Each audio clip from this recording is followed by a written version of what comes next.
इस क्वेश्चन में हमारे पास एक प्लेन का इक्वेशन दिख रहा है, प्लेन का मतलब समतल हो गया, ठीक है। और इसको कार्टेशियन फॉर्म में लिखना है, कार्तीय समीकरण में लिखना है। अगर आप वेक्टर पढ़ रहे हो या 3D पढ़ रहे हो और कहीं आपको आर वेक्टर दिखेगा तो आपको ऑफलाइन में भी बताया गया होगा, याद रखें, R vector is equal to X I cap plus Y J cap plus Z K cap.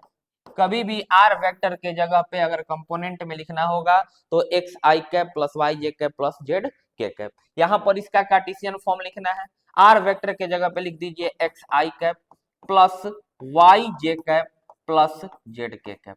कभी भी वेक्टर 3D में आर वेक्टर की जगह पे इतना ही वैल्यू पुट करोगे। डॉट दिया हुआ है कितना, 3 आई कैप प्लस 2 जे कैप प्लस 5 के कैप और इज इक्वल्स टू में क्या है भाई 7 है।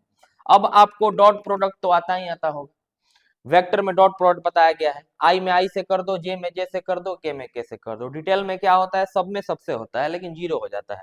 तो में 3 से करेंगे तो क्या हो जाएगा 3x हो जाएगा।